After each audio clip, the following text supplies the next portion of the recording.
এনে ধৰণৰ ফটো কেনেকৈ বনাব পাৰি দেখুৱাবলৈ ওলাইছো নিশ্চয় আমাৰ এই ভিডিঅ'টো ভাল পাব গতিকে ভিডিঅ'টো সম্পূৰ্ণ শেষলৈকে চাই থাকিব প্ৰথমতে মই এটা ফাইল বনাই লম ব্ল্যাঙ্ক ফাইল চাও এটো এটা ফাইল বনাই লৈছো এতিয়া মই এটা ইয়াত শেপস বনাব লাগিব শেপস এটা বনাই লৈছো মই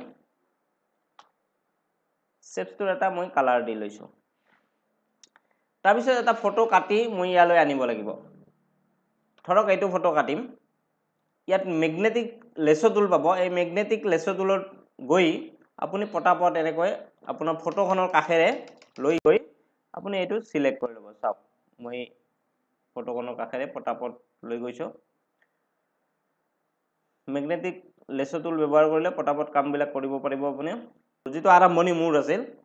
হেতু ক্লিক কৰি দিয়াৰ লগে গোটে ফটোখন সিলেক্ট হৈছে এতিয়া এই ফটোখন মই কপি কৰিব পাৰো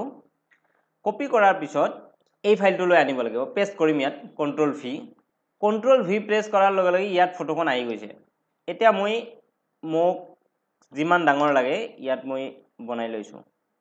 ইয়াত ফিট কৰি লৈছো এতিয়া মই এই ফটোখনত ক্লিক কৰি কন্ট্ৰোল অল্টাৰ আৰু জি প্ৰেছ কৰিম তাৰ পিছত আপুনি টুলবাৰলৈ যাই ব্ৰাছ টুল যে আছে ব্ৰাছ টুল তাত ক্লিক কৰিব ব্ৰাছ টুলত ৰাইট ক্লিক কৰিলে বহুত কেইডাল পাব ওপৰৰ জাল ব্ৰাছ টুল তাত হেইডাল লব ব্ৰাছ টুলত গৈ ইয়াত ৰাইট ক্লিক মাৰি আপুনি এনেকুৱা এটা বাছি লব যেটো সম্পূৰ্ণ স্পষ্টকে মুছা যায় আৰু আপুনি ওপৰৰ যি ইয়াত 100% আছে এই 100% কৰি দিব এই পাৰ্সেন্টেজ দুটা পাব আপুনি এই দুটা হাল হলনি কৰিব পাৰি অপাসিটি আছে ফ্লো আছে এই দুটা আপুনি 100% কৰিব ওপৰৰ তাৰ পিছত এই যিখিনি আপুনি দেখা কৰিব লাগে হেতু মুছি দিব লাগিব কিন্তু মুছাৰ আগতে আপুনি কি কৰিব এই যেটো আমি শেপস আনিছিলো এই শেপসটো ক্লিক কৰি শেপসটো সিলেক্ট কৰি লব লাগিব মই এটা শেপসটো ক্লিক কৰি শেপসটো সিলেক্ট কৰি লৈছো আৰু মই এই যিডাল ব্ৰাছ টুল আছে ব্ৰাছ টুলেৰে মই ইয়াত এবাৰ ক্লিক কৰিম ক্লিক কৰি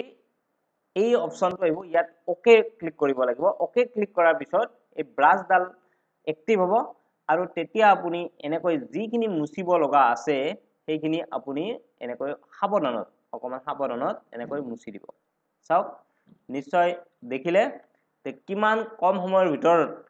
এই ফটোখন এনেকুৱা ধৰণৰ হৈ গৈছে এই যেটো ডিজাইন আজিকালি খুবে এটো ইউজ হোৱা দেখা পোৱা গৈছে গতিকে আপোনালোকক এটো অকমান মই দেখুৱাই দিলো এইখিনিতে এটা কথা কিন্তু মন কৰিব লাগিব যে আপুনি ইয়াত যেটো কালাৰ আছে ইয়াৰ কালাৰ আৰু ইয়াৰ কালাৰ একে হ'ব লাগিব দেখিছেনে এইখিনিতে দুটা কালাৰ আপুনি দেখা হ'ব ওপৰৰ কালাৰটো যদি আপোনাৰ ব্ল্যাক হৈ থাকে সচৰাচৰ আপোনাৰ ওপৰৰ কালাৰটো এনেকৈ ব্ল্যাক হৈ থকা দেখা হ'ব সেই ব্ল্যাক কালাৰটোত আপুনি ডাবল ক্লিক কৰিব তেতিয়া এখন কালাৰ পিকাৰ বুলি উইন্ডোত আহি যাব আপুনি কি কৰিব এই যেটো আপোনাৰ ব্যাকগ্ৰাউন্ড এই পিকচাৰখনৰ যেটো ব্যাকগ্ৰাউন্ড ইয়াত যে আছে বগা এই বগাখিনিত আপুনি এবাৰ ক্লিক কৰি দিব আৰু এতিয়া ওকে ক্লিক কৰিব লাগিব তাৰ পিছতে কিন্তু এই আপুনি মূৰৰ চুলিখিনি মুছিলে আপোনাৰ সঠিকভাৱে কাম কৰা আপুনি দেখা পাব গতিকে নিশ্চয় আমাৰ এই ভিডিওটো আপোনালোকে ভাল পাইছে কৰি চাব নিশ্চয় ভাল পাব যদি আমাৰ এই ভিডিওটো ভাল পাইছে ভিডিওটো শেয়াৰ কৰাৰ উপৰিও